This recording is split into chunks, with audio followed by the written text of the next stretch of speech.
राजवीर जी नेहा की तरफ देखकर बोले आप भी बैठ जाए। नेहा अविका की तरफ देखकर परेशान होकर बोली क्या हम कुछ बनाकर लेकर आए आपके लिए, कुछ मीठा जिससे आपके गले में कोई और प्रॉब्लम ना हो। अविका मुस्कुराते हुए बोली अरे नहीं आंटी आप अपना डिनर कीजिए, मैं बिल्कुल ठीक हूँ। नेहा ने सिर हिलाते हुए कहा पक्का ना आप ठीक है ना। अविका बोली हाँ हाँ मैं बिल्कुल ठीक हूँ, आप अपना लंच कीजिए। नेहा ने हाँ में सिर हिलाया और वो अपनी सीट पर जाकर बैठ गई। वहीं राजवीर जी नेहा को अविका की इतनी केयर देखकर मुस्कुरा दिए, लेकिन अनुष्का की आंखों में ये देखकर लाल पड़ने लगी। वो अपने मन में ही बोली मुझे जल्द ही कुछ बड़ा करना होगा, वरना कहीं ऐसा ना हो मैंने जो प्लान बनाया है वो खराब हो जाए और फिर मैं इतनी जल्दी हार नहीं मानूंगी। और वो उठते हुए बोली मेरा लंच हो गया है, मैं अपने रूम में जा रही हूँ। उसकी बात सुनकर ना तो अविका ने अपना सिर उठाया और न ही अभिमन्यु ने, पर राजवीर जी ने हाँ में सिर हिलाया तो वो वहां से अपने पैर पटकते हुए चलेंगी। राजवीर जी अब अविका को देखकर बोले अविका तुमने बताया नहीं कि तुम्हें अभिमन्यु ने क्यों परेशान किया, बताओ मुझे, तभी तो मैं इसे डांटूंगा क्योंकि ये बिजनेसमैन बाहर है, अभी ये मेरा दामाद है और इसे डांटने का हक भी है। अभिमन्यु हल्का सा मुस्कुरा बोला बिल्कुल डैड, पर आप अविका से भी तो पूछिए कि मैंने ऐसा किया क्या है। जैसे ही अविका ने अभिमन्यु की बात सुनी उसके चेहरा हल्का सा लाल पड़ गया। अभी रूम में जो कुछ भी हुआ वो उसे याद आने लगा। वो हकलाते हुए बोली वो डैड। राजवीर जी बोले हाँ हाँ आगे बोलो मैं सुन रहा हूँ।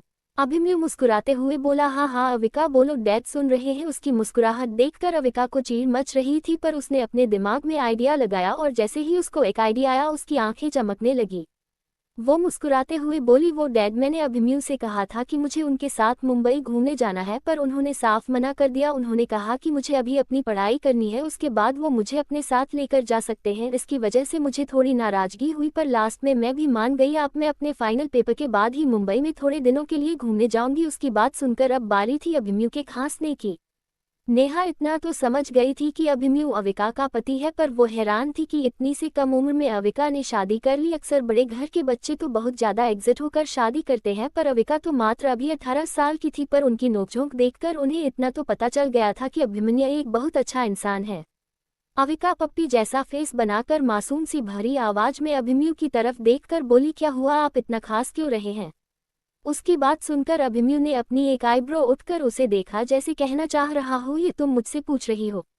अविका बहुत जल्दी समझ गई कि अभिमन्यु कहना क्या चाह रहा हो, लेकिन वो मुस्कुराते कुछ नहीं बोली और पानी का गिलास अभिमन्यु की तरफ कर दिया। राजवीर जी बोले अच्छा ठीक है, जब अभिमन्यु ने कहा है कि वो तुम्हें अभी लेकर नहीं जाएगा, अभी तुम्हें अपनी पढ़ाई पर थोड़ा फोकस करना है, और वैसे भी अभी तो तुम्हारे कॉलेज शुरू हुए हैं, और फिर अगर तुम इतनी जल्दी कॉलेज से लीव लोगी तो अच्छा थोड़ी ना होगा, इससे पढ़ाई भी डिस्टर्ब होगी। सही तो कहा है अभिमन्यु ने, और रही बात जाने की तो वो तुम्हारा ससुराल है, तुम्हारा जब मन हो तब तुम वहाँ सकती हो, पर बेटा अभी तुम्हें अपनी पढ़ाई पर ज्यादा फोकस करना चाहिए। अभिमन्यु जैसे ही कुछ कहने को हुआ कि अविका बोली बिल्कुल डैड, इसलिए मैंने सोचा है कि मैं अभी नहीं जाऊंगी, अभी मुझे अपनी पढ़ाई पर बहुत फोकस करना है ना। अभी उसने अभिमन्यु की तरफ देखकर कहा। अभिमन्यु ने लाचारी से अपना सिर हाँ में हिला दिया। वो अभी क्या ही कर सकता था, क्योंकि उसकी वाइफ ने 1 मिनट में सारा खेल ही पलट दिया था। चारों लोगों ने डिनर किया और अपने अपने रूम में चले गए। रूम में आकर अभिमन्यु ने तुरंत दरवाजा बंद करके अविका को दीवार से लगा दिया और खुद उसके पास आकर बोला हाँ तो तुम नीचे क्या कर रही थी, मुझे कुछ याद नहीं आ रहा है, बोलो। अविका हकलाते हुए बोली वो इससे आगे कुछ कह पाती कि अचानक अभिमन्यु ने उसको किस करना स्टार्ट कर दिया। वो उसे बहुत ही पैशनेट किस कर रहा था और उनके हाथ अविका के शरीर पर चल रहे थे। अविका ने अभिमन्यु से दूर जाने की कोशिश नहीं की और वो भी अपने होठों से मूव करने लगी, जिससे अभिमन्यु की किस और भी ज्यादा वाइल्ड हो गई। अविका को किस करने के लिए अभिमन्यु को झुकना पड़ा था। उन दोनों को किस करते हुए लगभग 10 मिनट हो चुकी थी, लेकिन अभिमन्यु का अविका से अलग होने का कोई इरादा नहीं था। उसने अविका के दोनों पैरों को अपनी कमर से लिप लिया, वहीं अविका ने भी अपने दोनों हाथ अभिमन्यु के गर्दन पर लपेट लिए। जब अविका और अभिमन्यु दोनों को सांस लेने में दिक्कत होने लगी तो अभिमन्यु अविका से दूर हुआ। हालांकि अविका अभी भी अभिमन्यु की गोद में थी और वो अपनी सांसों को काबू करने में लगी हुई थी। अभिमन्यु ने अविका की तरफ देखकर कहा हाँ तो मिसेज अविका। अभिमन्यु राय सिंघानिया, तुमने डैडी से ये क्यों कहा कि मैंने अपने साथ तुम्हें ले जाने से मना कर दिया है। जहां तक मुझे याद है मैंने तो तुमसे ये कभी नहीं कहा। अविका अपनी सांसों को काबू करते हुए अपने लाल पर गालों पर अपने हाथ रखकर हल्के से बोली उस टाइम मुझे कुछ समझ में नहीं आ रहा था, इसलिए मैंने झूठ बोल दिया, पर इसमें गलती भी तो आपकी है। अगर आप मेरी कमर, इतना बोलकर वो चुप हो गई और पूरा चेहरा अपने हाथों से छुपा लिया। अभिमन्यु के चेहरे पर एक शरारती मुस्कान आ गई। वो बोला हाँ कमर पर आगे। अविका गुस्से में बोली आपको सब पता है ना, फिर भी आप मुझे चिढ़ा रहे हैं। अभिमन्यु ने अविका को बेड पर लिटा दिया और खुद उसके ऊपर आते हुए बोलो, हाँ तो मुझे लग रहा है मुझे अपना बचा हुआ काम पूरा कर लेना चाहिए। अविका हकलाते हुए बोली, को न सा काम। अभिमन्यु उसे फिर से किस करने लगा। वो बहुत प्यारा से किस कर रहा था, ऐसा लग रहा था जैसे वो आज अविका को पूरी तरह से अपना बनाने वाला हो। किस करने के बाद वो अविका को देखकर बोला, Avika I want to make you mine, I want to love you, can I make you mine completely. Abhimanyu की बात सुनकर अविका का चेहरा टमाटर की तरह लाल पड़ गया, उसके शरीर में रोंगटे खड़े हो गए। उसने कसकर अपनी आंखें बंद कर ली। अभिमन्यु ने अविका को देखा जिसका चेहरा शर्म की वजह से लाल पड़ गया, उसकी पलकें झुकी हुई थी और वो अभी इतनी प्यारी लग रही थी कि अभिमन्यु खुद को मुस्कुराने से रोक नहीं पाया। वो अविका के कान के पास जाकर हल्के से बोला, आंसर में वाइफी। अविका ने अभिमन्यु को देखकर अपनी पलकें झपका दी जैसे उसकी हाँ हो। अविका की हाँ मिलते ही अभिमन्यु उसे फिर से किस करने लगा। अब आगे उसने अविका की कुर्ती उसके शरीर से अलग कर दी और उसके हाथ अविका के शरीर पर चलने लगे। अब अविका सिर्फ अपनी ब्रा में थी। अभिमन्यु अविका को बहुत पैशनेट किस कर रहा था। जैसे जैसे वो आगे बढ़ रहा था वैसे वैसे अविका की सिसकियां निकल रही थी। अब अभिमन्यु उसके गर्दन पर किस करने लगा और उसने पीछे हाथ डालकर उसकी ब्रा के हुक खोल दिए और उसने अविका की ब्रा को निकालकर उसके शरीर से अलग कर दिया।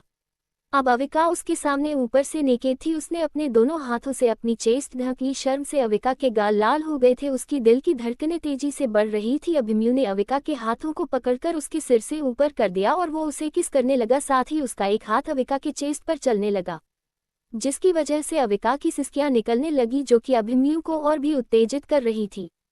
दोनों के शरीर धीरे धीरे गर्म पड़ रहे थे, पर आज अविका बिल्कुल भी अभिमन्यु को रोकने के मूड में नहीं थी, क्योंकि अब वो मानसी नहीं थी, अब वो अविका थी। मिसेज अविका अभिमन्यु राय सिंघानिया थी, अभिमन्यु राय सिंघानिया की पत्नी। अभिमन्यु धीरे धीरे अविका की नेक और चेस्ट पर किस करने लगा, साथ ही वो उसे बाइट भी कर रहा था। वहीं हर बीते समय के बाद अविका की सिसकियां और तेज हो गई। वही अभिमन्यु अविका की कमर पर किस और वाइट करने लगा, जिसकी वजह से अविका बेड पर मचलने लगी। वो अपनी प्यारी सी आवाज में बोली, नहीं अभी प्लीज रुक जाए।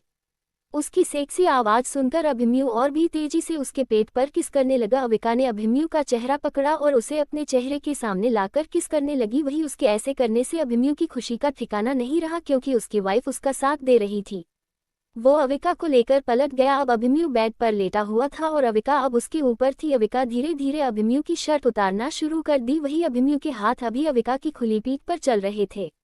अविका ने अभिमन्यु की शर्ट निकाल कर फेंक दी। उन दोनों की ऊपर की बॉडी पर कोई भी कपड़ा नहीं था। अविका का शरीर बीते पलों के साथ गर्म पड़ रहा था, उसकी सांसें बहुत तेजी से बढ़ रही थी। अभी अविका अभिमन्यु के ऊपर थी, उसकी की चेस्ट अभिमन्यु की मस्कुलर चेस्ट से चिपकी हुई थी और इसी वजह से अविका शर्म के मारे पानी पानी हो रही थी। वही अभिमन्यु ने फिर एक बार अविका को अपने नीचे कर दिया और खुद उसके ऊपर आते हुए बोला, वाइफी तुम आज बहुत थकने वाली हो, और फिर से उसे किस करने लगा। पर शायद आज उन दोनों का मिलना नहीं था। अचानक अभिमन्यु का फोन बजा। अभिमन्यु ने पहले तो इग्नोर किया, पर फोन लगातार बजे जा रहा था। अविका हल्के से बोली, पहले आप फोन उठा लीजिए। अभिमन्यु ने हाँ में सिर हिलाया और खड़ा होकर फोन देखा तो उस पर देवांश का नंबर शो हो रहा था। वही अविका ने अपने ऊपर ब्लैंकेट डाल लिया और वो अभिमन्यु को देखकर बोली, क्या हुआ, किसका फोन है। अभिमन्यु बोला, देवांश का। उसने फोन उठाया और बोला, हेलो देवांश। पर उधर से किसी अनजान व्यक्ति की आवाज आई, हेलो सर, क्या आप अभिमन्यु हैं। अभिमन्यु ने जैसे ही देवांश के फोन से किसी अनजान व्यक्ति की आवाज सुनी तो वो अपनी आवाज बहुत कठोर और कड़क करके बोला, कौन हो तुम और ये फोन तुम्हारे पास कैसे है, देवांश कहाँ है। वो आदमी अभिमन्यु की डरावनी आवाज सुनकर डर गया और हकलाते हुए बोला, हेलो सर, मैं स्मिता हॉस्पिटल का वार्ड बॉय बोल रहा हूँ। दरअसल जिसका ये नंबर है उनका एक्सीडेंट हो गया है और उन्हें काफ़ी ज़्यादा चोट आई है। हमने उन्हें एडमिट तो कर लिया है, पर हमें ये नहीं पता है कि वो कौन है और कहाँ से आए हैं। जब तक कोई घर का मेंबर्स नहीं आ जाता हम उनका इलाज नहीं कर सकते हैं। प्लीज़ आप जल्दी आ जाए, क्योंकि उनके फ़ोन में सबसे पहला नंबर आपका ही था। ये सुनकर अभिमन्यु के पैरों तले जमीन खिसक गई, उसकी आंखें लाल हो गई। वो चिल्लाते हुए बोला, जल्दी से ऑपरेशन की तैयारियां करो, क्योंकि वो कोई मामूली इंसान नहीं है। वो अभिमन्यु राय सिंघानिया का दोस्त है, अगर उससे कुछ हुआ तो मैं तुम सब लोगों को जान से मार दूंगा। बोर्ड बॉय डरते हुए बोला, जी सर, और उसने तुरंत फोन काट दिया। वही अविका, जिसने अब तक अभिमन्यु के नीचे पड़ी शर्ट को पहन लिया था, पर जैसे ही उसने अभिमन्यु के मुंह से ऑपरेशन की तैयारी करो वो डर गई और घबराते हुए अभिमन्यु के पास आकर बोली, क्या हुआ है अभिमन्यु, और किसके ऑपरेशन की बात हो रही थी, बोलना, मुझे बहुत घबराहट हो रही है। वही अविका, जिसने अब तक अभिमन्यु के नीचे पड़ी शर्ट को पहन लिया था, पर जैसे ही उसने अभिमन्यु के मुंह से ऑपरेशन की तैयारी करो वो डर गई और घबराते हुए अभिमन्यु के पास आकर बोली, क्या हुआ है अभिमन्यु, और किसकी ऑपरेशन की बात हो रही थी, बोलना, मुझे बहुत घबराहट हो रही है। अब आगे। अभिमन्यु ने अविका को देखकर परेशान होकर कहा, देवांश का एक्सीडेंट हो गया है, मुझे अभी जाना होगा, कहकर वो वहां से बिना अविका की बात सुने चला गया, क्योंकि उसे कैसे भी कर अभी हॉस्पिटल पहुंचना था। अविका ने भी अभिमन्यु को नहीं रोका, वो खुद जल्दी से बाथरूम में गई और चेंज कर राजवीर जी के रूम में चली गई। वो हड़बड़ाहट में जल्दी जल्दी दरवाजे पर नोक करने लगी और दरवाजा जोर से पीटते हुए बोली, पापा प्लीज ओपन द डोर। उसे बहुत घबराहट हो रही थी, क्योंकि उसे बहुत अच्छे से पता था कि देवांश अभिमन्यु का बहुत करीबी दोस्त है और आज देवांश को सबसे ज्यादा उसकी जरूरत है। उसे खुद भी बहुत घबराहट हो रही थी, क्योंकि भले ही उसने देवांश के साथ ज्यादा समय नहीं बिताया था, पर उसे देवांश काफी ज्यादा अच्छा और साफ दिल का इंसान लगा था। वही उसके इस तरह दरवाजे पीटने से नेहा, जिसका रूम राजवीर जी के बराबर में ही था, वो भी अपने रूम से बाहर आ गई और अविका को परेशान देखकर बोली, क्या हुआ है अविका, तुम इतनी रात को यहाँ और इतना परेशान क्यों हो। अविका ने नेहा को देखा तो उसके गले लगकर जोर जोर से रोने लगी और रोते हुए बोली, आंटी। वो अविका आगे कुछ कह पाती कि अचानक दरवाजा खुलने की आवाज आई। वही राजवीर जी ने जैसे ही अविका को रोते हुए देखा, वो परेशान होकर उसके पास आए और बोले, क्या हुआ है अविका बेटा, तुम इतना रो क्यों रही हो। अविका रोते हुए बोली, वो डैडी देवांश का एक्सीडेंट हो गया है और अभी वो मॉम वाले हॉस्पिटल में है। अभिमन्यु भी वहां चले गए, ऐसा लग रहा है जैसे बहुत भयानक एक्सीडेंट हुआ है, मुझे वहां लेकर चलिए ना डैड। अभिमन्यु बहुत परेशान थे, वो भी यहाँ से जल्दी चले गए, प्लीज मुझे वहां लेकर चलिए ना। राजवीर जी परेशान होकर बोली, डोंट वेरी बेटा, देवांश को कुछ भी नहीं होगा। नेहा जी परेशान होकर बोली, मुझे भी चलना है, मैं यहाँ नहीं रहूंगी। राजवीर जी बोले, नेहा आप वहाँ क्या करेंगे जाकर, और वैसे भी अब काफी रात हो चुकी है, आपको अपने रूम में जाना चाहिए। नेहा की आंखों में आंसू आ गए और रोते हुए बोली, मुझे भी जाना है, क्योंकि मुझे डर लगेगा रूम में अकेले, इसलिए मुझे भी आपके साथ जाना है। राजवीर जी ने ज्यादा कुछ नहीं कहा और तीनों लोग वहां से स्मिता हॉस्पिटल के लिए निकल गए। स्मिता हॉस्पिटल। अभिमन्यु की कार हॉस्पिटल के सामने आकर रुकी और वो हॉस्पिटल के अंदर चला गया। उसकी आंखें लाल हो चुके थे, उसके बाल माथे पर बिखरे हुए थे, अभी उसके चेहरे पर मास्क लगा हुआ था, उसकी सूट की आस्तीन है मुड़ी हुई थी। ऐसा लग रहा था जैसे कि वो आज अपने दोस्त के लिए कुछ भी कर जाएगा। हालांकि उसकी आंखों में आंसू नहीं थी, पर चेहरे पर परेशानी साफ दिख रही थी। वो हॉस्पिटल के अंदर आया और रिसेप्शन पर लाकर बोला, देवांश किधर है। रिसेप्शन पर खड़ी लड़की बोली, सॉरी सर, बट आप किसकी बात कर रहे हैं। अभिमन्यु चिल्लाते हुए बोला, यू इडियट, जिसका अभी एक्सीडेंट हुआ है वो किधर है। वो लड़की जल्दी से बोली, हाँ सर, वो आईसीयू में है, रूम नंबर 23। अभिमन्यु से भागते हुए रूम नंबर 23 के पास चला गया, जो कि सेकंड फ्लोर पर था। इसमें स्मिता हॉस्पिटल काफी बड़ा था और ये सिंह इंडस्ट्री से जुड़ा हुआ था, क्योंकि ये हॉस्पिटल अविका की मॉम का था। अभिमन्यु वहां से डायरेक्ट रूम नंबर 23 के सामने रुका। उसकी आंखें अब और भी ज्यादा लाल हो चुकी थी। उसने खुद को शांत किया और आईसीयू की तरफ बढ़ गया। वो जैसे अंदर जाने का, अंदर से डॉक्टर बाहर आते हुए किसी दूसरे डॉक्टर से बात कर रहे थे। उन्होंने जैसे ही अभिमन्यु की लाल आंखों को देखा, वो भी जम गए। अभिमन्यु डॉक्टरों के पास भागते हुए आया और बोला, देवांश कैसा है, बोलो डॉक्टर कैसा है। वो तभी एक डॉक्टर आगे आया जो सब डॉक्टर का हेड था। भले ही अभिमन्यु ने अपने चेहरे पर मास्क लगाया था और फिर भी वो डॉक्टर अभिमन्यु को पहचान गया था। देखिए मिस्टर रायसिंघानिया, हम आपको सच बता रहे हैं, उनकी सिर पर काफी गहरी चोट आई है, जिसकी वजह से उनकी ब्रेन सर्जरी होगी, क्योंकि मरीज की हालत काफी क्रिटिकल है और अभी हमारे पास न्यूरोसर्जन डॉक्टर नहीं है। अभिमन्यु चिल्लाते हुए बोला, क्या मतलब है कि नहीं है, इतना बड़ा हॉस्पिटल है और आपको हॉस्पिटल में न्यूरो सर्जन नहीं है। जानते हो ना मैं कौन हूँ, एक झटके में तुम्हें फर्श पर ले आऊंगा। मेरे दोस्त को कुछ भी करो पर ठीक करो। डॉक्टर ने अपनी आंखें बंद कर ली। वो 2 कदम पीछे हट गया और अभिमन्यु को देखकर डरते हुए बोला, सर आपको खुद पर काबू रखना होगा। कि तभी उस डॉक्टर ने पीछे राजवीर जी को देख लिया। राजवीर जी को देखकर वो डॉक्टर ने सिर झुकाते हुए कहा, हेलो चेयरमैन सर। राजवीर जी बोले, कैसा है देवांश। डॉक्टर ने वही कहा जो अभिमन्यु से कहा था। राजवीर जी बोले, ओके, सर्जरी की तैयारी करो और डॉक्टर को भी बुलाने की तैयारी करो। वो डॉक्टर परेशान होकर बोला, लेकिन सर डॉक्टर तो यूएसए गए हुए हैं और उन्हें आने में 2 दिन लग जाएंगे और हमें इनकी सर्जरी 12 घंटे से पहले ही करनी होगी। वो डॉक्टर परेशान होकर बोला, लेकिन सर डॉक्टर तो यूएसए गए हुए हैं और उन्हें आने में 2 दिन लग जाएंगे और हमें इनकी सर्जरी 12 घंटे से पहले ही करनी होगी। अब आगे। अभिमन्यु ने डॉक्टर का कॉलर पकड़ लिया और बेहद कड़क और डरावनी आवाज में चिल्लाते हुए कहा, doctor I don't care, doctor को कहीं से भी ढूंढो, कहीं से भी लाओ, जमीन आसमान एक कर दो, पर मुझे मेरा दोस्त बिल्कुल सही चाहिए। अगर उसे कुछ भी हो गया तो तुम्हें सहित इस पूरे हॉस्पिटल को आग लगा दूंगा। उसको इस रूप में देखकर अविका एक पल को सहम सी गई। वहीं नेहा भी अभिमन्यु को देखकर डर गई। राजवीर जी आगे आए और अभिमन्यु के कंधे पर हाथ रखकर बोले, शांत हो जाओ अभिमन्यु, सब कुछ ठीक हो जाएगा, मैं अभी ही डॉक्टरों से बात करता हूँ, तुम बिल्कुल शांत हो जाओ, और अगर तुम्हारे पास भी किसी का डॉक्टर नंबर है तो प्लीज बात करो, और जल्दी से बोला उन्हें यहाँ आने के लिए।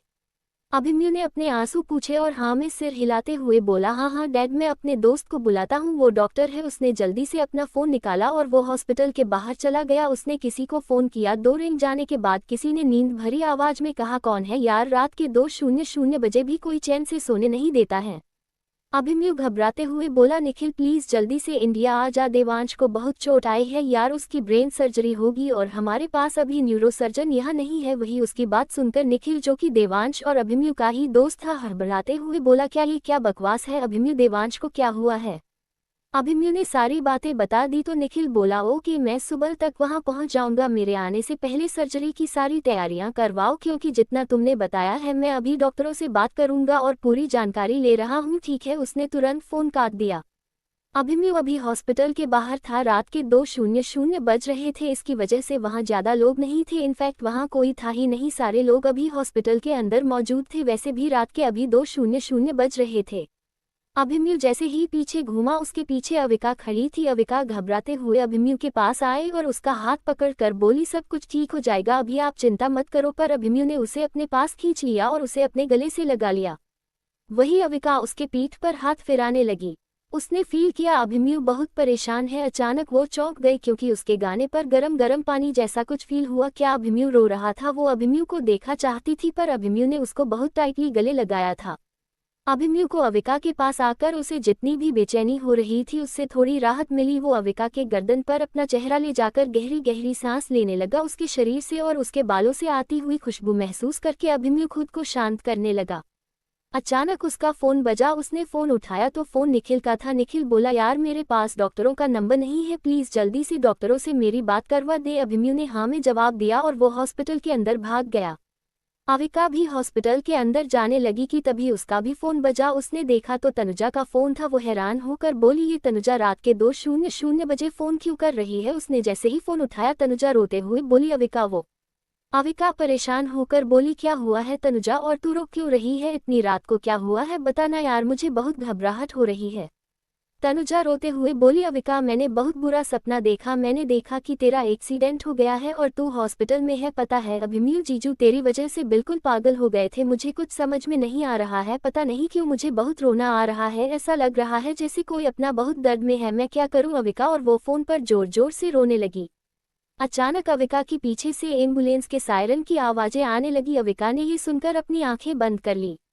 तनुजा ने एम्बुलेंस के सायरन की आवाज सुन ली। वो घबराते हुए बोली, अविका ये आवाज देख। अविका तुझे मेरी कसम प्लीज बताना यार, कहाँ है तू? देख मुझे बहुत घबराहट हो रही है। अविका ने एक गहरी सांस ली और तनुजा से बोली, तनुजा देवांश का एक्सीडेंट हो गया है और वो अभी स्मृति हॉस्पिटल में है। उसके ब्रेन से काफी खून निकल चुका है जिसकी वजह से उसकी सर्जरी होनी है। जैसे ही तनुजा ने ये सुनो उसकी चीख निकल गई और अचानक फोन कट गया। अविका जैसे ही अंदर जाने को हुई कि अचानक उसके माथे के बीच में एक तेज दर्द हुआ। अविका ने अपनी 3 उंगली माथे पर रख ली। उसने जैसे ही अपने माथे पर उंगली रखी अचानक उसके आंखों के सामने किसी की यादें और आवाज कानों में गूंजने लगी। अविका को कुछ भी समझ में नहीं आ रहा था कि अचानक उसके साथ ही ये हो क्या रहा है, और उसकी आंखों के सामने सब कुछ धुंधला धुंधला सा घूम रहा था। उसके कानों में भी 2 से 3 आवाजें आ रही थी जिसकी वजह उसे पता नहीं चल रहा था कि आवाजें हैं किसकी। उसने खुद को शांत किया। उसका शरीर डर की वजह से कांप रहा था पर उसने खुद को शांत किया और अपने मन और दिमाग एकत्रित करने लगी। और जब उसने खुद को शांत किया और मन लगाकर देखा कि वो क्या देख रही है तो वो अपने सामने का दृश्य देखकर हैरान हो गई। एक झटके में उसने अपनी आंखें खोल दी। उसकी आंखें लाल हो चुकी थी, वो घबराहट से कांप रही थी। वो खुद से ही बोली, इसका मतलब देवांश का एक्सीडेंट किसी की सोची समझी साजिश थी और वो साजिश अनुष्का मासी और आदित्य ने की थी। वो वहीं नीचे जमीन पर बैठ गई और अभी कुछ देर पहले जो उसने अपनी बंद आंखों से देखा उसे याद करने लगी। उसने अपने सपने में देखा था कि देवांश का ऑपरेशन हो गया था पर अभी तक उसे होश नहीं आया था। अचानक ऑपरेशन होने के बाद भी उसकी डेथ हो गई और डेथ होने के बाद जिस बोर्ड में देवांश था उस बोर्ड में अचानक आग लग गई। आग इतनी भयानक थी कि देवांश की बॉडी तक किसी को नहीं मिली। ये देखकर अविका के रोंगटे खड़े हो गए। क्या ये सब फ्यूचर की घटना थी? क्या अभी उसने जो कुछ भी देखा था वो होने वाला था? यही सोचकर अविका के शरीर के रोंगटे खड़े हो गए। अभिमन्यु और राजवीर जी अभी डॉक्टर के केबिन में मौजूद थे। 2:00 से 2:30 कब बज गए पता ही नहीं चला। आधे घंटे से दोनों डॉक्टरों के केबिन में थे। वहीं नेहा और अविका दोनों आईसीयू के बाहर लगे सोफे पर बैठी हुई थी। अविका ने नेहा के कंधे पर सिर रखा हुआ था और नेहा अविका को शांत कर रही थी कि तभी अविका को ऐसा लगा जैसे कोई उसकी तरफ से दौड़ते हुए आ रहा है। अविका ने जब सिर उठाकर उस साइड देखा तो वो तनुजा थी। तनुजा ने अभी एक ब्लैक कलर की कुर्ती और प्लाजो डाला हुआ था। उसके बाल बिखरे हुए थे, उसकी आंखें रोने की वजह से सूजी हुई थी। वो दौड़ते हुए अविका की तरफ ही आ रही थी। अविका ये देखकर खड़ी हो गई। उसे उम्मीद नहीं थी कि तनुजा हॉस्पिटल में इतनी रात को आएगी। तनुजा अविका के पास आकर रोते हुए बोली, देवांश कहाँ है वो ठीक तो है ना? बोलो ना अविका। अविका ने नहीं में अपना सिर हिला दिया। तनुजा धम से सोफे पर बैठ गई। नेहा ने तनुजा के कंधे पर हाथ रखा और कहा, तनुजा शांत हो जाओ, सब कुछ ठीक हो जाएगा बेटा। तनुजा नेहा की कमर पकड़कर जोर जोर से रोने लगी। नेहा तनुजा के सिर पर हाथ फिराने लगी। अविका तनुजा के हाथ पकड़कर बोली, तनुजा खुद को संभालो, सब कुछ ठीक हो जाएगा। तनुजा ने खुद को संभाला और वो अब शांत हो गई। उसे आज पहली बार देवांश को खोने का डर लग रहा था। उसे अब समझ में आया था कि देवांश से नोकझोंक करके पता नहीं कब वो उसके प्यार में पड़ गई। देवांश को तनुजा ने पहली बार अविका की शादी में देखा था और तब से वो भी उसे पसंद करने लगी थी, पर उसने कभी कहा ही नहीं था।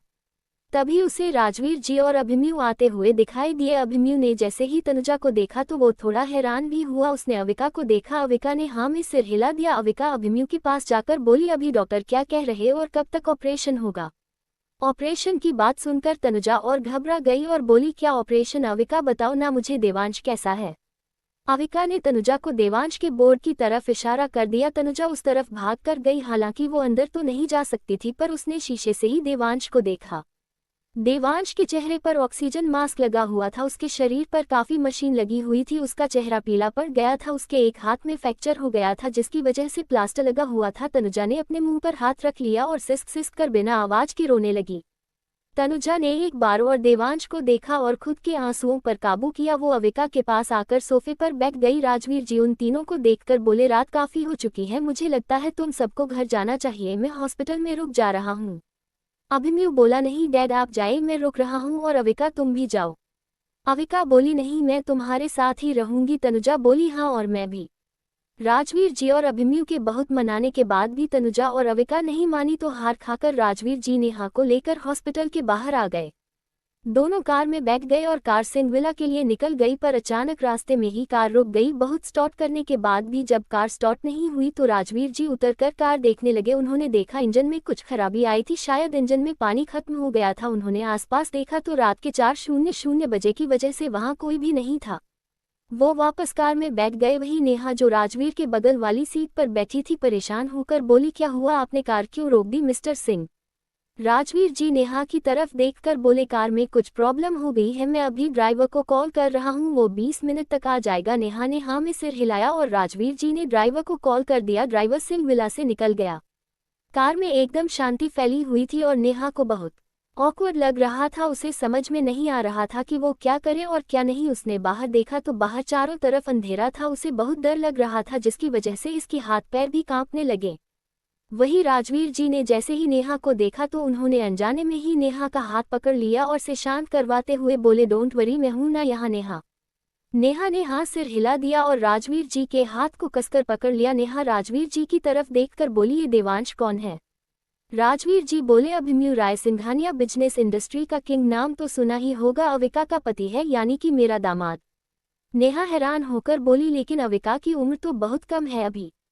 राजवीर जी मुस्कुराते हुए बोले, हाँ बट अभिमन्यु अविका को बहुत पसंद करता है, इसलिए अविका जैसी 18 साल की हुई उसने उससे शादी कर ली और देवांश अभिमन्यु का दोस्त है, क्या सकते हैं भाई भी। उन्होंने नेहा को देखा जो अब डर नहीं रही थी, पर अभी भी उन दोनों के हाथ एक दूसरे के हाथ में जकड़े हुए थे। अचानक हॉर्न बजा। राजवीर जी ने बाहर देखा तो ड्राइवर बाहर आकर सर झुकाकर बोला, चलिए सर। राजवीर जी ने हाँ में सिर हिलाया और बाहर निकल गए। उन्होंने नेहा की तरफ का दरवाजा खोला और अपना हाथ बढ़ा दिया। नेहा ने भी इधर उधर देखा तो अंधेरा ही अंधेरा था। उसने भी डर की वजह से राजवीर जी का हाथ पकड़ लिया। राजवीर जी उसे लेकर कार में पीछे बैठ गए, पर अभी भी उन दोनों के हाथ एक दूसरे ने पकड़े हुए थे। नेहा को जब रियलाइज हुआ तो अपना हाथ पीछे खींच लिया और झिझकते हुए राजवीर जी की तरफ देखकर बोली, सॉरी वो हमें ध्यान नहीं रहा। राजवीर बोला, एस ओके। लगभग 25 मिनट बाद वो लोग सिंघविला पहुंच गए। कार जैसे ही रुकी नेहा बिना राजवीर की तरफ देखे अपने रूम में भाग गई। आज मैं अपनी सबसे अच्छी दोस्तों से मिली, पता है वो दोनों ट्विन्स हैं। हम लोगों में काफ़ी ज़्यादा हंसी मजाक वाली बातें हुई। हम लोग अभी सिर्फ 18 ईयर्स के कंप्लीट हुए हैं और मैंने उससे कहा कि हम लोग अपनी दोस्ती को मजबूत बनाने के लिए अपने बच्चों की शादी एक दूसरे से करवा देंगे। तो सिद्धि ने कहा जब भी हम शादी के बाद किसी को फ़ोन करेंगे तो यही कहेंगे तेरे घर की बहू आ गई और मेरे घर बेटी ने जन्म लिया है। मुझे ये बात सोचकर इतनी ज़्यादा हंसी आ रही थी। वो दोनों अभी मेरे घर से गई है। मुझे और मम्मा को बहुत हंसी आ रही थी। जब मैंने मम्मी को ये बात बताई तो मम्मा कह रही थी तुम लोग तो बहुत महान हो, बताओ तो तुम लोग सिर्फ 18 साल के हो और तुम लोग अपने फ्यूचर को इतना अच्छा करने की सोच रहे हो। बहुत अच्छे, मैं आप लोगों से शेयर कर रही हूँ क्योंकि मुझे इस बात पर बहुत हंसी आई थी। हम लोग की बात है इतनी ज़्यादा फनी थी कि आप पढ़ रहे होंगे तो आपके चेहरे पर भी एक मुस्कान तो जरूर आ जाएगी। और ये मैं पूरे यकीन से कह रही हूँ, जिसके चेहरे पर मुस्कान आई है वो मुझे कमेंट करके जरूर बताएं कि उनके भी ऐसे पागल दोस्त हैं और खुद भी उनके साथ पागल हो जाते हैं। राजवीर जी उसे लेकर कार में पीछे बैठ गए पर अभी भी उन दोनों के हाथ एक दूसरे ने पकड़े हुए थे। नेहा को जब रियलाइज हुआ तो अपना हाथ पीछे खींच लिया और झिझकते हुए राजवीर जी की तरफ देखकर बोली सॉरी वो हमें ध्यान नहीं रहा। राजवीर बोला एस ओके। लगभग 25 मिनट बाद वो लोग सिंह विला पहुंच गए। कार जैसे ही रुकी नेहा बिना राजवीर की तरफ देखे अपने रूम में भाग गई। अब आगे तनुजा ने अपने घर पर फोन कर कह दिया था कि वो अविका के घर पर है। अचानक तनुजा को अविका के घर पर है की बात सुनकर मिस्टर और मिसेस मुखर्जी थोड़ा हैरान हो गए क्योंकि उनकी बेटी ने कुछ टाइम पहले तो उन लोगों के साथ डिनर दिया था और वो अचानक अविका के घर पर है। फोन पर मिस्टर मुखर्जी बोले बेटा लेकिन तुमने रात को तो डिनर हमारे साथ किया था, फिर ऐसा अचानक क्या हुआ कि तुम रात को ही अविका के घर चली गई। तनुजा ने खुद को शांत किया और बोली पापा वो एक्चुअली मेरे कॉलेज का एक प्रोजेक्ट कंप्लीट करना था और मुझे पता ही नहीं चला, मैंने मैसेज भी चेक नहीं किया और फिर मुझे अविका ने जब रात को फ़ोन कर बताया तो मेरा प्रोजेक्ट कंप्लीट नहीं था। इसकी वजह से मुझे रात को ही अविका के घर पर आना पड़ा और हम लोग अभी अपना प्रोजेक्ट पर ही अपना काम कर रहे हैं। मिसेज मुखर्जी बोली ओके बेटा, बड़ा अपना ध्यान रखना, रात को ज़्यादा जागना मत, तुम्हारी सेहत के लिए अच्छा नहीं रहेगा, वैसे भी अब काफ़ी समय हो चुका है, सो जाओ। तनुजा बोली ठीक है, अपना ख्याल रखना, मैं कॉलेज जाने के बाद अविका के घर वापस चली जाऊंगी और कुछ दिनों के लिए अविका के घर ही रहूंगी। मिसेज मुखर्जी बोली ओके बेटा, अपना ध्यान रखना और उन्होंने फ़ोन काट दिया। तनुजा अभिमन्यु की तरफ देखकर बोली जीजू प्लीज़ मुझे देवांश के पास जाना है, प्लीज़ आप डॉक्टर से कहना कि मुझे अंदर जाने दे। आई प्रॉमिस मैं उसे बिल्कुल भी परेशान नहीं करूंगी, बस मैं उसके पास रहना चाहती हूँ, प्लीज़ जीजू। अभिमन्यु ने हाँ में सिर हिलाया और डॉक्टर से बात करने के बाद तनुजा को देवांश के पास में जाने की परमिशन दे दी। तनुजा वहां से देवांश के पास में चली गई। जब वो अंदर आई तो उसने देखा देवांश का चेहरा और भी पीला पड़ता जा रहा था। ऐसा लग रहा था जैसे उसके अंदर जान ही नहीं बची हो।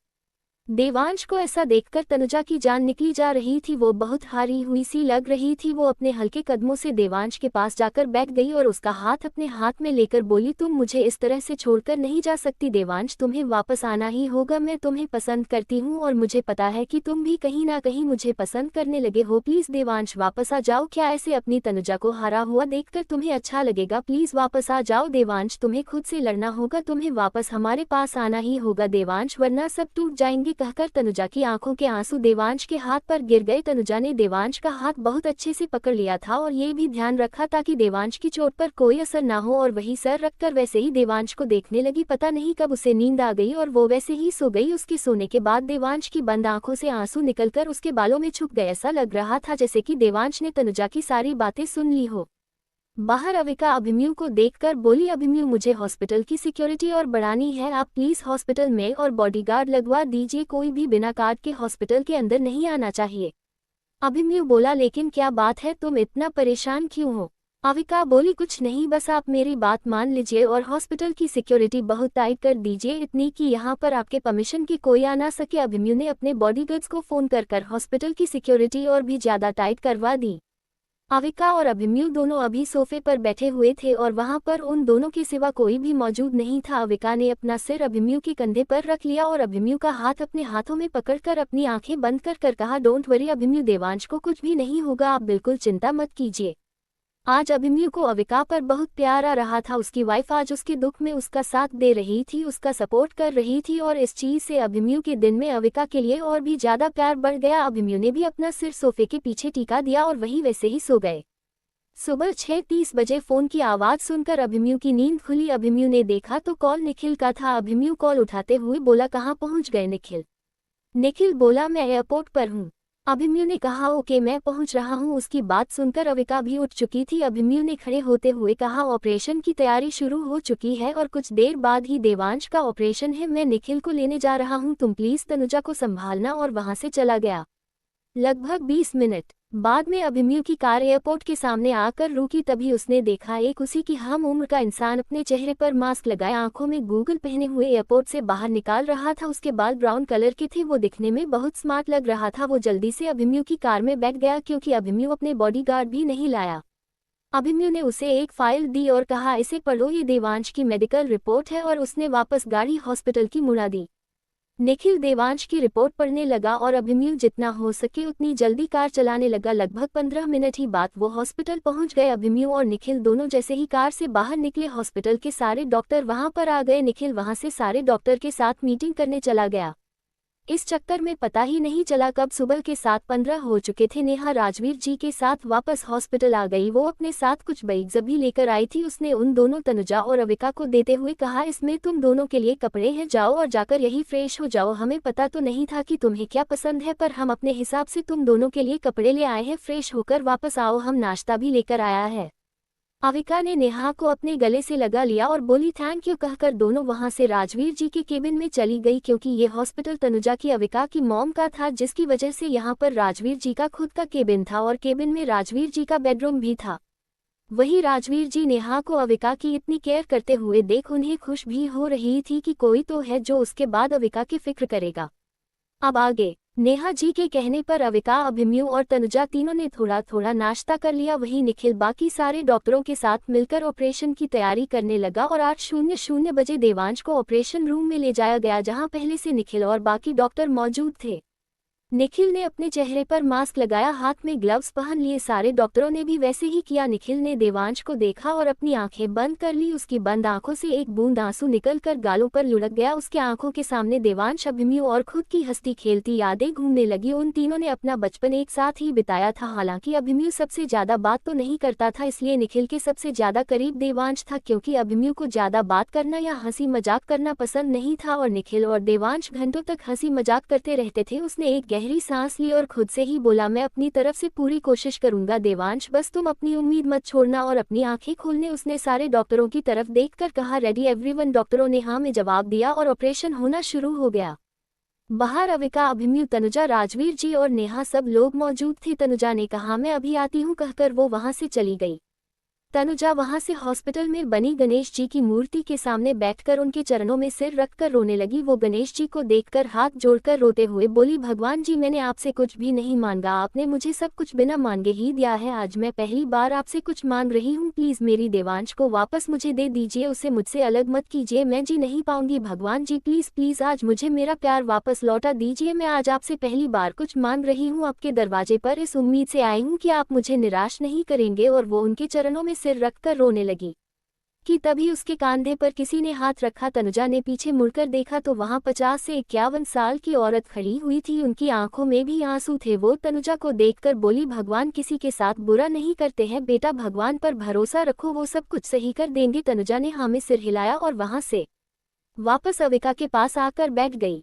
सर्जरी को लगभग 2 घंटे हो चुके थे पर अभी तक डॉक्टर बाहर नहीं आए थे। अविका ने सबसे एक्सक्यूज मी कहा और वहां से दूसरी तरफ चली गई। उसने अपना फोन निकाला और अपने फोन से किसी को फोन किया। उधर से जैसे ही किसी ने फोन उठाया अविका बिना उसकी बात सुनकर बोली हॉस्पिटल की सिक्योरिटी दुगनी कर दो, कोई भी इस हॉस्पिटल में आना नहीं चाहिए, ध्यान रखना हर किसी की पूरी तलाशी करो, जिस रूम में देवांश है उस रूम की कड़ी सुरक्षा कर दो कहकर उसने बिना कुछ सुने फोन काट दिया। अविका खुद से ही बोली नहीं, मैं इस बार तुम्हें अपने परिवार को टूटने नहीं देने दूंगी, मैं इस बार अपनों के लिए कुछ भी करूंगी। और वो वहां से वापस चली गई। वही अविका के पीछे दीवार में छुपा हुआ एक इंसान जिसने कोट और मास्क लगाया हुआ था, वो अविका को देखते हुए बोला कुछ भी हो जाए पर मैं अपना काम आज कर ही रहूंगा और तुम भी कुछ नहीं कर पाओगी। वो अभी डॉक्टर वाले कपड़ों में था और वो हॉस्पिटल के अंदर चला गया। बॉडीगार्ड ने जब उसे रोका तो उसने अपना आईडी कार्ड आगे बढ़ा दिया। आईडी कार्ड को देखकर बॉडीगार्ड ने भी उसे अंदर जाने दिया। डॉक्टर अंदर गया और एक नज़र पीछे बॉडीगार्ड्स को देखकर खुद से ही बोला, तुम कितनी भी कड़ी सिक्योरिटी क्यों ना कर दो मिस्टर अभिमन्यु रायसिंघानिया, पर मैं जो करने आया हूँ वो करके ही रहूंगा। तुमने मुझसे मेरी अविका को छीना है, ना मैं तुमसे तुम्हारी जान से भी प्यारा दोस्त छीन लूंगा। तुम इस कदर बर्बाद करूंगा कि तुम कभी जिंदगी में खुद को संभाल नहीं पाओगे। तुमसे धीरे धीरे तुम्हारी पसंद की हर एक चीज छीन लूंगा, हर एक चीज। और अविका, उसे तो वापस आना ही मेरे पास है, वो तुम्हारे लिए नहीं सिर्फ आदित्य के लिए बनी है। कहकर आदित्य वहां से हॉस्पिटल के अंदर चला गया। लगभग 5 से 6 घंटे बाद ऑपरेशन रूम का दरवाजा खुला और निखिल बाकी सारे डॉक्टरों के साथ ऑपरेशन रूम से बाहर आया। सारे डॉक्टरों के चेहरे पर मास्क लगे हुए थे, पर उनकी आंखें बता रही थी कि वो लोग काफी थक चुके थे। अभिमन्यु निखिल के पास आया और बोला, देवांश कैसा है? बोलो निखिल, कैसा है वो?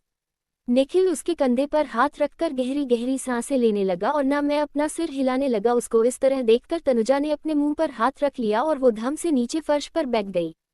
जब निखिल का ध्यान तनुजा पर गया तो वो हैरान होकर बोला, तुम ऐसे रिजेक्ट क्यों कर रही हो? जैसे देवांश हम सबको छोड़कर हमेशा हमेशा के लिए चला गया हूँ। मैं थक गया हूँ इसलिए सिर ना में हिला रहा था। वैसे देवांश बिल्कुल ठीक है और ऑपरेशन सक्सेसफुल हुआ, पर हाँ, तुम लोग अभी उसे ज्यादा कुछ सोचने मत देना और ना ही उससे कुछ ज्यादा सवाल जवाब करना, क्योंकि अभी उसकी ये कंडीशन नहीं है कि वो अपने दिमाग पर थोड़ा सा भी जोर दे सके। इससे उसके सिर में काफ़ी दर्द होगा और जितना उसके सिर पर प्रेशर पड़ेगा और फिर उसकी हालत उतनी ही ज़्यादा क्रिटिकल होती जाएगी। कुछ देर बाद देवांश को दूसरे रूम में शिफ्ट कर दिया जाएगा, उसके बाद आप लोग उससे मिल सकते हो। हालांकि उसे होश आने में कम से कम 1 दिन लगेगा।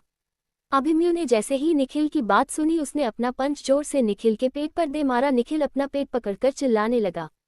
अभिमन्यु गुस्से में निखिल का कॉलर पकड़ते हुए दांत किटकिटाकर बोला, निखिल अगर तू हमें बताने में थोड़ी सी भी देर कर देता कि देवांश ठीक है या नहीं तो मैं गुस्से में अपनी सारी बंदूक की गोलियां तेरे माथे के और पार कर देता, समझा तू? निखिल रोनी से सूरत बनाकर बोला, हद है यार, मतलब मैंने एक तो देवांश को बचाया, ऊपर से तुम मुझे धन्यवाद देने की जगह मार रहे हो, कैसा दोस्त है तुम? अभिमन्यु अपने एक्सप्रेशन चेंज कर कर निखिल की तरफ घूरते हुए बोला, तुम्हारी राय के लिए बता दूं, वो तुम्हारा भी दोस्त है। वहीं तनुजा ने जैसे ही देवांश की ठीक होने की बात सुनी उसके चेहरे पर स्माइल आ गई और वो वहां से डायरेक्ट हॉस्पिटल में बने मंदिर में भाग गई और भगवान के सामने हाथ जोड़कर रोते हुए बोली, थैंक यू भगवान जी मेरे देवांश को वापस मेरे पास भेजने के लिए। वही मिस्टर और मिसेज अवस्थी जो कि देवांशी मॉम डैड थे, उनके चेहरे पर भी एक स्माइल आ गई। मिसेस अवस्थी ने भगवान की तरफ हाथ जोड़कर मन ही मन धन्यवाद कहा। अब सबके चेहरे पर देवांश के ठीक होने की खबर सुनकर एक मुस्कान थी, लेकिन अविका अभी कुछ गहरी सोच में डूबी हुई थी। वो अपने मन में बोली, मुझे समझ में नहीं आ रहा है कि अचानक देवांश का एक्सीडेंट कैसे हुआ, और हुआ तो हुआ, उसके पीछे आदित्य और अनुष्का क्यों पड़े हैं? क्यों वो देवांश की जान लेना चाहते हैं? आखिर ऐसा क्या हुआ है जिसकी वजह से वो देवांश को मारना चाहते हैं? जबकि देवांश का तो मुझसे कोई लेना देना ही नहीं है, वो तो अभिमन्यु का बहुत अच्छा दोस्त है, फिर वो क्यों उसको मारना चाहते हैं? मुझे इस बारे में पता करना होगा और मुझे देवांश को भी बचाना होगा। मैंने जैसा कि सपने में देखा था, यानी कि कुछ समय बाद ही देवांश की जान को खतरा है, लेकिन हॉस्पिटल में अब काफी ज्यादा टफ सिक्योरिटी है। मुझे अब इसकी चिंता नहीं है, बस कैसे भी कर देवांश को होश आ जाए। मिसेस अवस्थी देवांश की मॉम दिल की बहुत अच्छी है, हालांकि वो काफी ज्यादा रिच है, पर उन्हें इस बात का बिल्कुल भी घमंड नहीं है। उन्होंने देवांश में और अभिमन्यु में कभी फर्क नहीं करा। वो अभिमन्यु को भी अपनी बेटे की तरह ही समझती है। उन्हें जैसे ही पता चला कि उनके बेटे का एक्सीडेंट हो गया है और उसकी हालत बहुत क्रिटिकल है, वो तुरंत इंडिया के लिए निकल गई। उन्हें ही पता है कि उन्होंने खुद पर कैसे काबू किया था। वो एक माँ थी और अपने बच्चे को इस हाल में दर्द में तड़पता हुआ देखकर उनका दिल बैठा जा रहा था, पर वो खुद को बहुत शांत कर बैठी हुई थी। और पर उन्हें ही पता था कि उनके मन में हलचल मची हुई थी। वो चीख चीख कर रोना चाहती थी, पर उनके मुंह से आवाज तक नहीं निकल रही थी। उनकी आंखें ना रोने की वजह से लाल हो चुकी थी, क्योंकि उन्होंने अपने आंसू को बहुत कंट्रोल किया था। देवांश की मॉम सक्सेसफुल बिजनेस वूमेन थी, उन्हें पता था कि किस जगह पर कैसे रिएक्ट करना है, क्योंकि अगर वो खुद टूट जाती तो बाकी लोगों को कौन संभालता। मिसेज अवस्थी अपने पति के साथ हॉस्पिटल में मौजूद थी और उन्होंने तनुजा को भी देवांश की फिक्र करते हुए देख लिया था। वो तभी से तनुजा को अपनी बहू मानने लगी, क्योंकि उन्होंने तनुजा की आंखों में अपने बच्चे के लिए बेहद प्यार और केयर देखी थी। उसे खोने का डर देखा था और वो देवांश के लिए प्यार अपनी बहू की आंखों में देखना चाहती थी। उन्होंने कभी भी अविका को नहीं देखा था, पर फिर भी जैसा अभिमन्यु ने मिसेज अवस्थी को बताता था वैसे ही मिसेज अवस्थी अविका के बारे में सोचती थी। पर आज उन्होंने मिलकर देख भी लिया कि अविका बहुत ही ज्यादा खूबसूरत और दिल की अच्छी है। वही अविका मिसेज अवस्थी को देखकर एक पल के लिए बहुत ज्यादा उदास हो गई, क्योंकि उसने अपनी आंखें बंद की तो उसे पता चला कि अपने पिछले जन्म में रियल वाली अविका ने मिसेज अवस्थी के साथ बहुत बुरा सलूक किया था। जब मिसेज अवस्थी अभिमन्यु की मॉम मिसेस राय सिंघानिया के साथ सिंह विला में आई थी तो अविका ने उन्हें बहुत बुरी तरह से बेइज्जत किया था, क्योंकि वो दोनों अविका को समझा बुझाकर उससे विनती करने आई थी कि वो अभिमन्यु को ना छोड़े। इतनी बेइज्जती सहने के बावजूद भी उन दोनों ने अविका से कुछ भी गलत नहीं कहा था। यहाँ तक कि अविका ने मिसेज अवस्थी को मारने के लिए हाथ भी उठा दिया था। वो तो ये कहो कि बीच में राजवीर जी आ गए थे और उन्होंने उस दिन पहली बार अपनी बेटी पर हाथ उठाया था, जिसकी वजह से अविका घर छोड़कर चली गई थी। हालांकि राजवीर जी ने भी अविका को मनाने की कोई भी इच्छा नहीं जताई थी। भले ही अविका अभिमन्यु या उसके परिवार वालों से नफरत करती थी, पर वो अपनी नफरत में अपने से बड़ों की इज्जत भी करना भूल गई थी।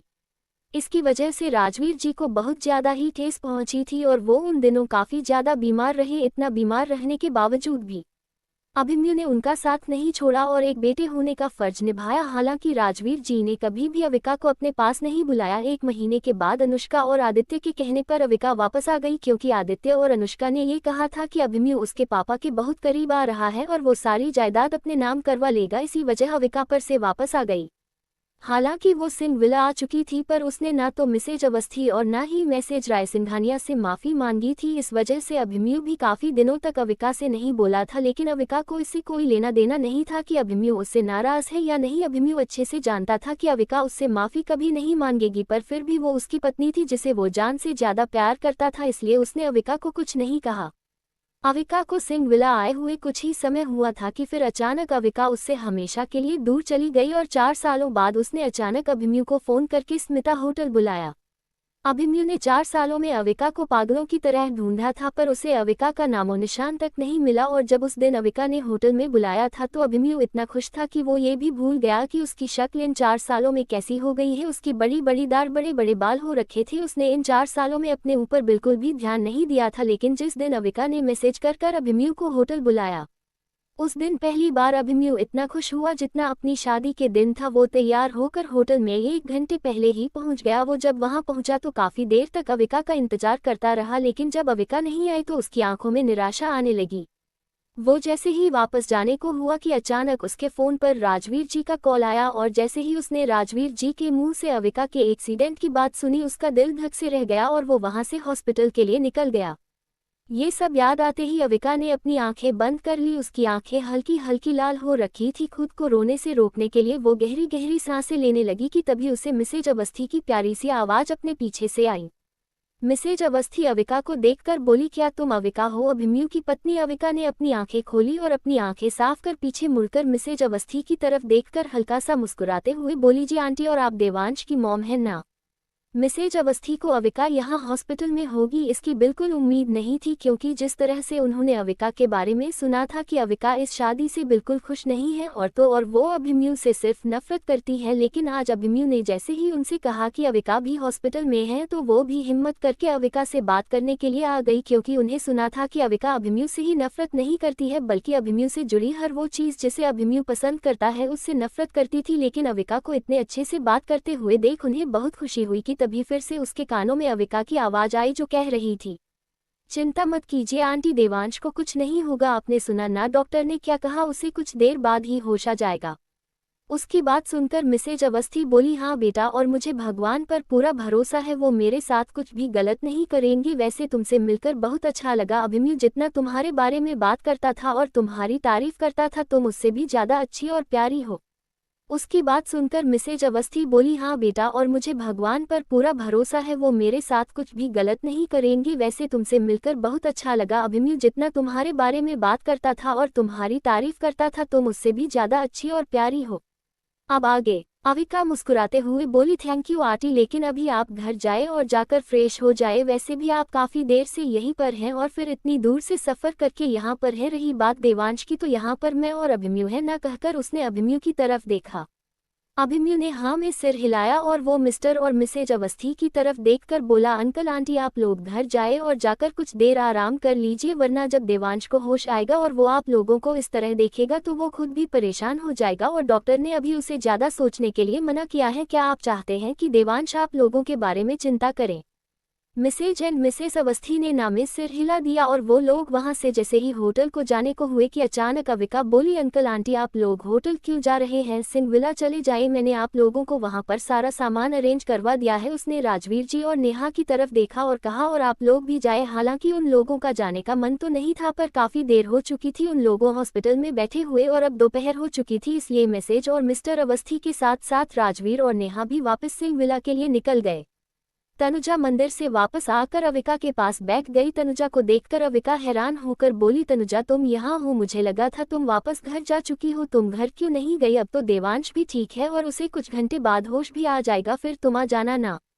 तनुजा बोली, नहीं अविका, जब तक देवांश को होश नहीं आएगा मैं यहाँ से नहीं जाऊंगी। अभिमन्यु तनुजा के सिर पर हाथ फिराते हुए बोला, तनुजा मैंने तुम्हें हमेशा अपनी छोटी बहन की तरह माना है और हमेशा ये कोशिश की है कि जैसे मैं अविका को खुश रखता हूँ वैसे ही अविका केयर और उस चाहने वाले को खुश रखूँ जो अविका को बहुत प्यार और पसंद करते हैं। प्लीज अपनी तरफ तो देखो, तुम्हें पूरी रात ढंग से सोए भी नहीं हो, तुमने कल से कुछ भी नहीं खाया है। अगर तुम इसी तरह रहोगी तो तुम खुद भी बीमार हो जाओगे, फिर तुम अपने देवांश की केयर कैसे करोगी? हमें पता है कि तुम देवांश को पसंद करती हो और कहीं ना कहीं देवांश भी तुम्हें पसंद करता है, पर तुम्हें देवांश की केयर करनी है तो तुम्हें खुद की भी केयर करनी होगी। क्या तुम चाहती हो कि देवांश को होश आए और तुम बेड पर बेहोश पड़ी हो?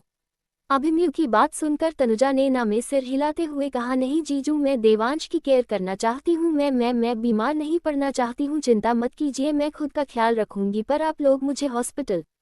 अविका उसकी बात करते हुए बोली, एक काम कीजिए, आप दोनों घर जाए और फ्रेश होकर वापस आ जाए। वैसे भी अभिमन्यु आप भी कल से हॉस्पिटल में मौजूद है और रही बात मेरी तो मुझे यही रहने दीजिए, कुछ देर बाद फ्रेश होकर आप लोग वापस हॉस्पिटल आ जाना, ठीक है? अभिमन्यु जैसे ही कुछ कहने को हुआ कि अविका फिर से बोली, बस क्या आप दोनों ने अपनी शक्ल भी देखी है? एक दिन में आप दोनों कितने बदल गए हैं। कल से आप लोग कहीं भी नहीं गए हो और ना ही ढंग से आप लोगों ने कुछ खाया है और ना ही आराम किया है, और रही बात मेरी तो मैं यहाँ पर बिल्कुल ठीक हूँ और फिर यहाँ पर इतनी ज़्यादा टाइट सिक्योरिटी है कि कोई भी बिना इजाज़त के यहाँ पर नहीं आ सकता है, ठीक है? अभिमन्यु ने हाँ में सिर हिलाया और बोला, ठीक है, लेकिन तुम्हें भी आराम की सख्त जरूरत है। शायद आप भूल रही हैं मिसेज सिंघानिया कि आप भी मेरे साथ पूरी रात हॉस्पिटल में मौजूद थी, इसलिए आराम तो आपको भी करना चाहिए। अविका मुस्कुराते हुए बोली, अच्छा ठीक है मिस्टर राय सिंघानिया, मैं पापा के केबिन में बने बेडरूम में आराम कर लूंगी, अब तो ठीक है। अभिमन्यु ने लाचारी से सिर हिलाया और तनुजा के साथ सिंह विला के लिए निकल गया। अविका वहां से राजवीर जी के केबिन में चली गई और उनके बेडरूम में जाकर कुछ देर आराम करने की सोचने लगी। वो बेड पर लेटते ही सो गई, उसे पता ही नहीं चला कि कब वो इतनी गहरी नींद में सो गई। लगभग उसे सोए हुए 1 ही घंटा हुआ होगा कि उसके चेहरे पर पसीने की बूंदें आने लगी। ऐसा लग रहा था जैसे वो कुछ बहुत बुरा सपना देख रही हो। अविका अपना चेहरा इधर उधर करने लगी और बड़बड़ाने लगी, रुको रुको, कौन हो तुम? एक इंसान सफेद कोट पहने हुए, मुंह पर मास्क लगाए, अपने हाथों में इंजेक्शन लेकर हॉस्पिटल के कॉरिडोर में चल रहा था। उस इंसान का चेहरा तो नहीं देख सकती थी, पर अविका इतना समझ चुकी थी कि ये कोई बुरा इंसान है जो देवांश को मारने आया है। अविका तुरंत सोफे से उठकर उसकी तरफ दौड़ने लगी और उसके साथ हाथापाई करने लगी, पर वो इंसान अविका के ताकत से बहुत ज्यादा ताकतवर था। उसने अविका को पीछे धकेला और वो देवांश के रूम के अंदर जाने लगा।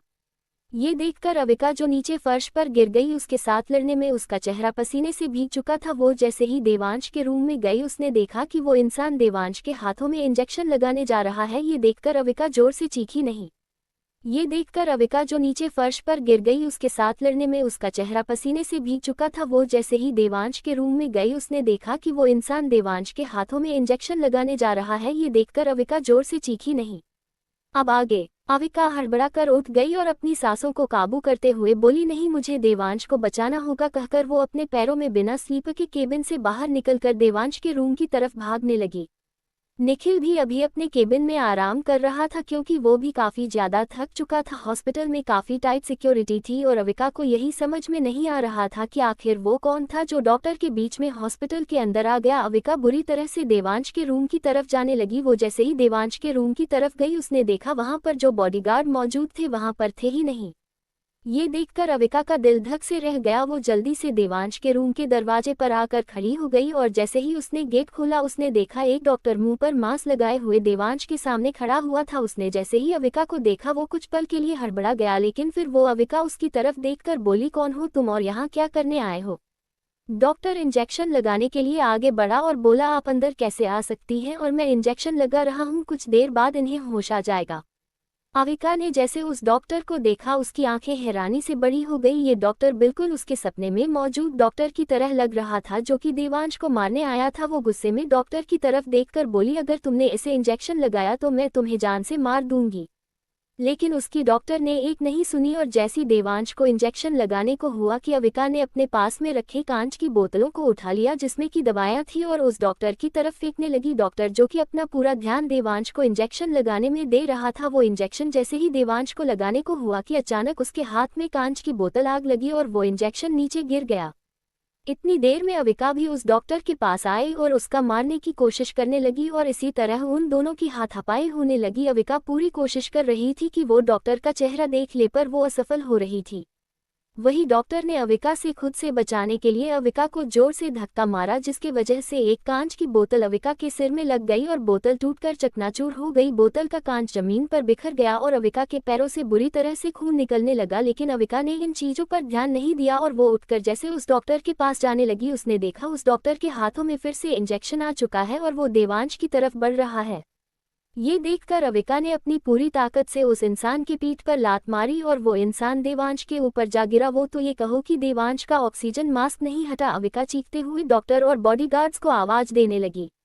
वहीं ये देखकर वो डॉक्टर अविका का मुंह बंद करने लगा और उन दोनों की फिर से हाथापाई स्टार्ट हो गई। अविका के आवाज देने के बाद ही कुछ देर बाद गेट पर नोक नोक होने लगा क्योंकि उस इंसान ने हाथापाई के दौरान ही गेट अंदर से बंद कर दिया था। जैसे ही उस इंसान को लगा कि अब सिचुएशन उसके हाथ से जाने वाली है तो उसने अविका को दूर धकेल दिया और वो खुद खिड़की से होते हुए हॉस्पिटल के बाहर निकल गया। उसके निकलते ही बॉडीगार्ड्स ने दरवाजा तोड़ दिया और वो लोग अंदर आ गए।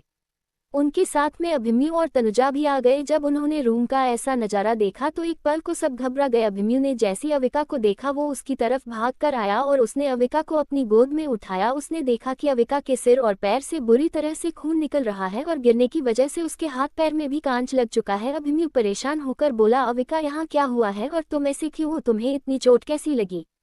अविका गहरी गहरी सांसें लेने लगी और अभिमन्यु की तरफ देखकर दर्द भरी मुस्कान मुस्कुराते हुए बोली, मैंने आपके दोस्त को कुछ नहीं होने दिया है, देखो वो बिल्कुल ठीक है।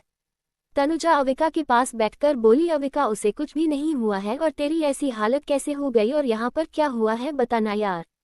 अविका जैसे ही कुछ बोलने की हुई थी उसके आंखों के सामने सब कुछ धुंधला धुंधला होने लगा और उसका शरीर धीरे धीरे नीला पड़ने लगा। वही डॉक्टर जो देवांश को चेक करने आए थे वो डॉक्टर चिल्लाते हुए अभिमन्यु को देखकर बोले, सर मैम को जहर दिया गया है, प्लीज जल्दी से उनका इलाज करना होगा। उनका इलाज करना बहुत जरूरी है क्योंकि जिस तरह से इनके शरीर नीला पड़ रहा है वो जहर बहुत ही ज्यादा पावरफुल है। ये सुनकर अभिमन्यु का दिल एक पल के लिए डर की वजह से धड़कना भूल गया। उसे ऐसा लगा जैसे अविका उससे दूर जाने लगी है। वो डॉक्टर की तरफ चिल्लाते हुए बोला, तो खड़े खड़े मेरा मुंह क्या देख रहे हो, जल्दी से इसका ट्रीटमेंट करो। डॉक्टर वहां से अविका को लेकर आईसीयू में चले गए और उसका ट्रीटमेंट करने लगे। वहीं अविका की इस हालत को देखकर अभिमन्यु अपने बॉडीगार्ड्स पर चिल्लाते हुए बोला, यहाँ पर ये सब किसने किया है और कौन था जो देवांश को मरने आया? मुझे सारी सीसीटीवी फुटेज चाहिए, वो भी आधे घंटे के अंदर। वही ये सब बातें जैसे ही निखिल को पता चली, वो जो अपने केबिन में सोफे पर सो रहा था हड़बड़ा कर उठ गया और भागते हुए अभिमन्यु के पास आ गया। देवांश को चेक करो, पता करो उसे कुछ हुआ तो नहीं है। निखिल ने हाँ में सिर हिलाया और बोला, तू परेशान मत हो, मैं अभी उसे देख कर आता हूँ, कहकर वो वहां से देवांश के रूम में चला गया।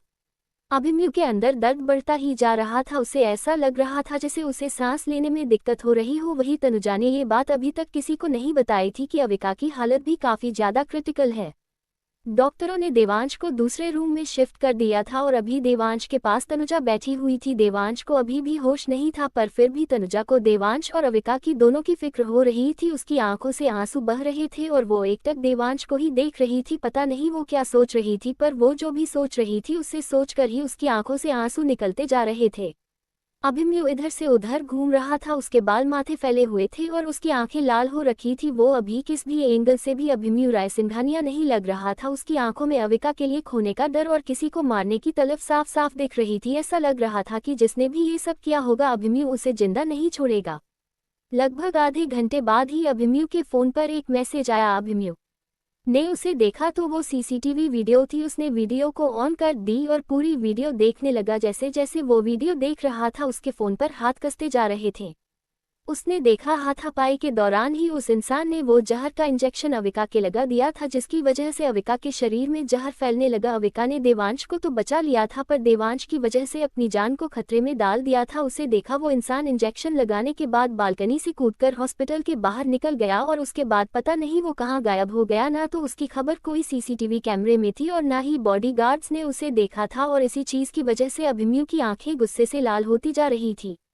उसने अपने हाथ की मुट्ठियां गुस्से में भींच ली और उसके हाथों की नसें साफ साफ दिख रही थी। ऐसा लग रहा था कि जो कोई भी है अभिमन्यु उसे जिंदा अपने सामने जलाकर भी चैन से सांस नहीं लेगा।